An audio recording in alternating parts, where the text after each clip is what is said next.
సుజాత, సుధీర్ అక్క తమ్ముడు. ఆ రోజు అమ్మ నాన్న ఉదయం పని మీద పట్టణానికి వెళ్తూ స్కూల్కి వెళ్ళేటప్పుడు ఇంటికి తాళం వేసి తాళం చెవి భద్రంగా పుస్తకాల సంచిలో ఉంచుకొని వెళ్ళండి అని చెప్పి వెళ్ళారు. ఇద్దరు టిఫిన్ చేసి టీవీ ముందు కూర్చున్నారు. కార్టూన్స్ చూస్తున్నారు. కొంతసేపటి తర్వాత స్కూల్కి సమయం అయింది అంది సుజాత. బొమ్మలు బాగున్నాయి, ఒక గంట ఆలస్యంగా వెళ్దామన్నాడు సుధీర్. మాస్టారు ఆలస్యానికి కారణం అడిగితే ఏం చెబుదాం అంది సుజాత. అవును, ఏం చెబుదాం అన్నాడు సుధీర్. ఇద్దరు కొంతసేపు ఆలోచించారు. నాకు ఒక మంచి ఆలోచన వచ్చిందిరా అంది సుజాత. చెప్పు చెప్పు అన్నాడు సుధీర్.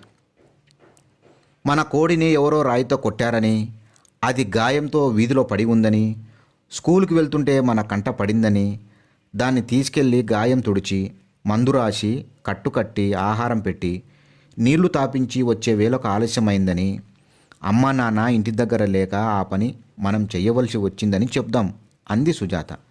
అవును, మన కోళ్ళు లేవుగా అన్నాడు సుధీర్. మన కోళ్ళున్నది లేనిది ఆయనకెలా తెలుస్తుంది? అదేమి పట్టించుకోడు, మంచి పని చేశామని అభినందిస్తాడు అంది సుజాత. భలే భలే బాగుంది అన్నాడు సుధీర్. ఇద్దరు టీవీ చూసి తాపిగా ఇంటికి తాళం వేసి బడికి వెళ్ళారు. ప్రధాన ఉపాధ్యాయుడు ఇద్దరిని పిలిచి ఆలస్యానికి కారణం అడిగాడు. ఏమాత్రం తడపడకుండా ఇద్దరు కోడికథ చెప్పేశారు. మంచి పని చేశారు, వెళ్ళండి అన్నాడు. పక్కనే ఉన్న తరగతి ఉపాధ్యాయుడు కూడా అభినందించాడు.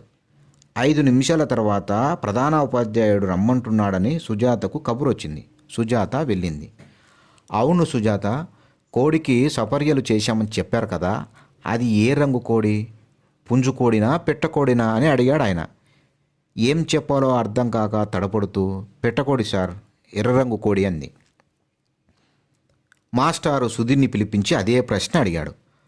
సుధీరు దిక్కుతోచగా అయోమయంగా అక్క వైపు చూశాడు. మీ అక్క వైపు ఏం చూస్తావు, సమాధానం చెప్పు అన్నారు మాస్టారు. కొద్దిసేపు తడబడి చెప్పక తప్పదు కనుక తెల్లపుంజు కోడి అన్నాడు. మీ అక్క ఎర్ర పెట్టకోడి అని చెప్పింది. అంటే ఇద్దరు కలిసి ఎక్కడో ఉండి వచ్చి అబద్ధం చెప్పారన్నమాట అన్నాడు మాస్టారు. మాట్లాడటానికి సమర్థించుకోవడానికి ఏ మార్గం లేక ఇద్దరు తప్పు ఒప్పుకొని తల వంచుకున్నారు. చూడండి, నిజం నిప్పు లాంటిది, దాచాలన్నా దాగదు. ఈరోజు కాకైనా రేపైనా బయటకు వస్తుంది. నిజాన్ని దాచడం చాలా తప్పు, తప్పు చేయటమే తప్పు. అబద్ధంతో ఆ తప్పును దాచే ప్రయత్నం చేయటం మరీ పెద్ద తప్పు. ఇంక ముందు ఇలా చేయకండి, చేస్తే స్కూల్ నుండి పంపించేస్తా అన్నాడు మాస్టర్. వారికి నిజం దాగదనే సత్యం తెలిసి వచ్చింది.